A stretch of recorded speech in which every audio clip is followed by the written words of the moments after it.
Business plans are famous for setting goals for folks, but the question that they often don't ask is what comes next? I often ask instead, what happens when you hit your goal? What happens when you don't hit your goal?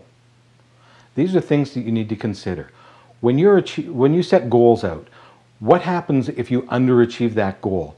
You have to have set a time frame for this. So if at the end of the year you're not at your $5 million of planned revenue, what do you do differently? Do you in fact want to set up some checkpoints earlier in the year that allow you to see what your progress towards that goal is and modify your behavior?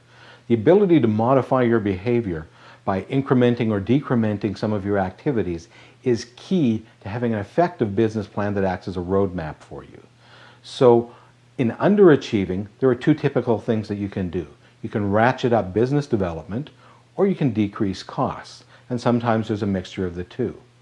Now, what happens when you actually hit your goal? Do you just add a new goal? Maybe that's what you need to do, but you need to document that in your plan. You may also want to take some time off in order to consolidate your infrastructure and make sure that you can deliver at that new level. And finally, what happens if you overachieve your plan?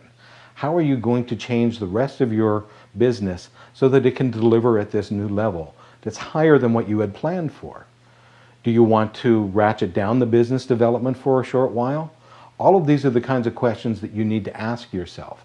So it's not a matter of just what is the goal, it's what is next for the business. So what are we going to do if we overachieve, if we underachieve, and even what happens next when we hit that goal?